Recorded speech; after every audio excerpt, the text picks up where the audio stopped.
पर अभिषेक, शुरुआत करूंगा, ये गुरुवार को क्या हुआ है, इसके क्या मायने निकाले जाएं, क्या संदेश?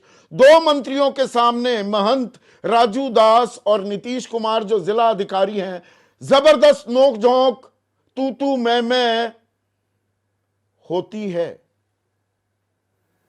क्या कहती है ये तू मैं?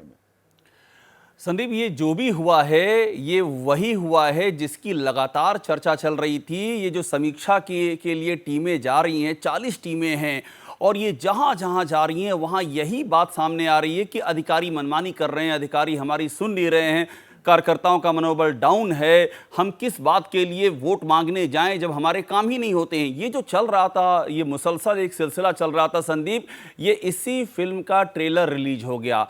ये संयोग था, प्रयोग था, ये बात की बहस का विषय है, लेकिन ये पहला ये संयोग है कि प्रयोग? जी नहीं नहीं, यही सवाल है। ये संयोग था कि भाई मिल गए, कुछ तनातनी थी, या ये प्रयोग भी है कुछ? देखिए, ये जो घटनाक्रम हुआ, जब उसको हम देखेंगे तो हमको बहुत कुछ समझ में आ जाएगा। सबसे बड़ी बात यह है कि ये रात 11 बजे की घटना है, 20 तारीख की रात, अयोध्या का सरजू गेस्ट हाउस, और वहां पर दो काबीना मंत्री मौजूद होते हैं। वहां सूर्य प्रताप शाही होते हैं जो अयोध्या के प्रभारी भी हैं, और वहां पर पर्यटन मंत्री भी जयवीर सिंह भी मौजूद होते हैं। समीक्षा चल रही होती है। राजू दास टाइम लेके आए थे, इस पे ध्यान देने वाली बात है। राजू दास ने सूर्य प्रताप शाही जो अयोध्या के प्रभारी मंत्री, उनसे बाकायदा समय लिया था, उन्होंने बुलाया था समीक्षा में। राजू दास वहां पहुंचे और राजू दास ने वहां पहुंच करके जम के भड़ास निकाली। जो आप संयोग प्रयोग की बात कर रहे हैं वो अभी आप सुनते जाएंगे तो आपको समझ में आ जाएगा ये क्या है। राजू दास ने बताया कि किस तरह से अधिकारियों ने मनमानी की है और अधिकारियों का पक्षपातपूर्ण रवैया रहा, और बड़ी बात यह है कि बाकी के जो वहां पर मौजूद थे संगठन के लोग, वो भी यही कहानी दोहरा रहे थे। इस बीच में वहां पर डीएम की एंट्री होती है। डीएम का और राजू दास का आमना सामना होता है। वहां पर राजू दास और डीएम का जैसे आमना सामना हुआ तो डीएम भड़क जाते हैं, क्योंकि राजू दास ने कुछ ऐसी बातें कही थी हार के बाद जो डीएम को बड़ी नागवार गुजरी थी। राजू दास ने साफ तौर पे कहा था कि ये प्रशासन जिसके नाते आप लोग हारे हैं और ये प्रशासन मनमानी हरकतें करता है। वहां पर दोनों लोगों के बीच में भिड़ंत हुई है, और बड़ी बात यह है दोनों मंत्री एकदम मूक रहे हैं, एक शब्द नहीं कोई बोला है। सूर्य प्रताप शाही एक शब्द नहीं बोले हैं, जयवीर सिंह एक शब्द नहीं बोले हैं। वहां सबके सामने भिड़ंत हुई है। राजू दास को डीएम ने जो कहा है वो उसकी चर्चा अभी यहां नहीं की जा सकती है, लेकिन उसके बाद गनर है, इनके सामने कहा गया कि गनर भी यहां से जाए, और गनर कैसे घूम रहा है, गनर भी वापस ले लिया गया। ये सामने सामने घटना हुई, उसके बाद डीएम वहां से चले जाते हैं। अब आप ये समझिए कि जो चीज लगातार पूरब से लेकर के मुजफ्फरनगर से शुरू कर कीजिए आप, और वहां से लेकर के गाजीपुर और वहां से लेकर आजमगढ़, हर समीक्षा में जो शिकायत हो रही थी वही शिकायत दो काबीना मंत्रियों के सामने जस का तस लाइव डेमो हो गया, और दोनों काबीना मंत्री एक भी शब्द नहीं बोले, और इस बात को दबाया गया। बड़ी बात यह भी कर रहा हूं संदीप, रात 11 बजे से लेकर के कल दोपहर 2 बजे तक कोई कुछ नहीं बोला। हमारे पास खबर थी, हमने कंफर्म किया, कई लेवल पे कंफर्म किया, लेकिन कोई बाइट देने को तैयार नहीं हुआ।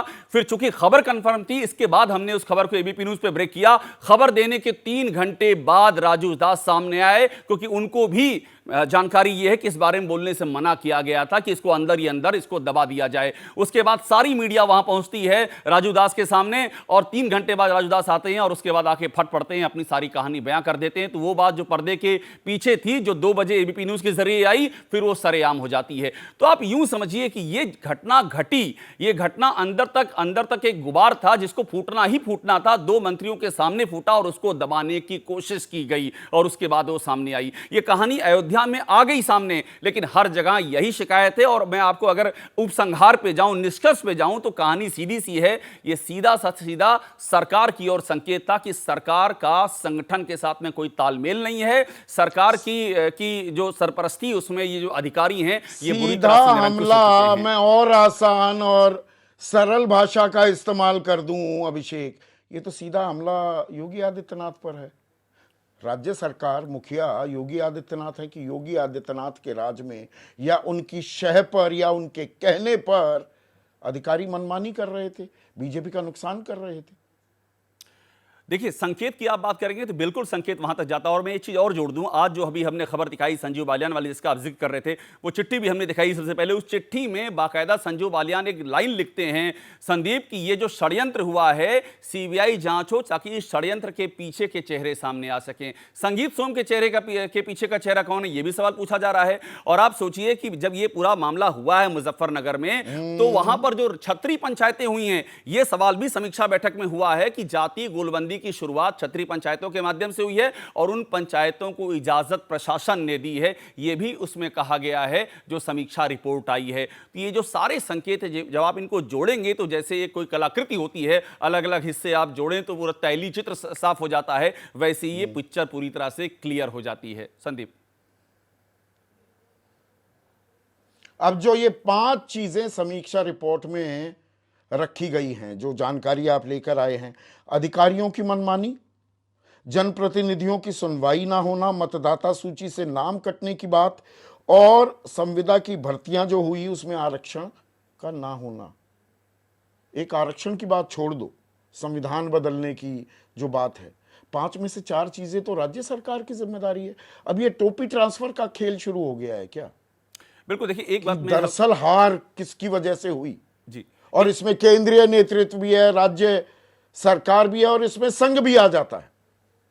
संदीप, एक थोड़ा सा यहां स्पष्ट कर दूं, आज जो हुआ है, भूपेंद्र चौधरी ने मौखिक तौर पे सारी बातें बताई हैं, रिपोर्ट 25 तक आएगी। इस बात को भी हमने मेंशन किया था कि 25 तक रिपोर्ट आ जाएगी, लेकिन बातें यही हैं। एक बात मैं और आपको और जोड़ दूं, ये मौखिक तौर पर ये 5 चीजें चिन्हित की गई हैं, बिल्कुल चिन्हित की गई हैं। और इसमें एक पेपर लीक का मुद्दा भी बताया गया है कि पेपर लीक वो फिर राज्य सरकार पर आता है कि पेपर लीक जिस तरह से हुआ है और जिस तरह से संविदा की में जो बात है, ये कहा गया है कि लगातार नौकरियां संविदा पे दी जा रही हैं, आरक्षण तो आप दे ही नहीं रहे हैं। 69,000 शिक्षक की जो भर्ती हुई, वहां भी आरक्षण का मुद्दा हो गया, उसको भी आप सॉल्व नहीं कर पाए। ये सारी बातें कही गई हैं। और एक और जो बड़ी अहम बात इस सब से जुड़ी हुई है, जो वहां पर बताई गई है, वो फिर उसी बात पर आ जाती है जो मैं आपसे पहले कह रहा था कि जो जातीय गोलबंदी है उसकी शुरुआत की गई और वो शुरुआत भी छतरी महापंचायतों के रूप में हुई। तो ये सारे जो बातें कही गई हैं, एक आरक्षण को छोड़ दीजिए तो आपका जिस निष्कर्ष की ओर आप ले जा रहे हैं वो निष्कर्ष जाता है। और एक बात और अंडरलाइन की गई, मैं आपको बता दूंगा, समीक्षा रिपोर्ट में आनी है कि संगठन को सरकार की ओर से सहयोग नहीं मिला है,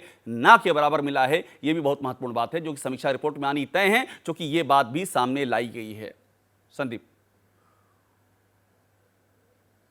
जैसे ही घड़ी का काटा दोपहर 2:30 पे आए, बबीता जी का दिल सास बहू साजिश के लिए मचल जाए। और ये है इनकी बहू, पूरे दिन ऑफिस की टेंशन हो जाए गॉन जब ये करें अपना फेवरेट शो फ्री टाइम पे ऑन।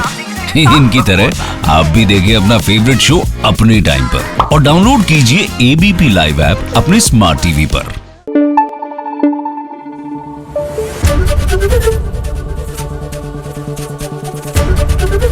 एबीपी न्यूज आपको रखे आगे।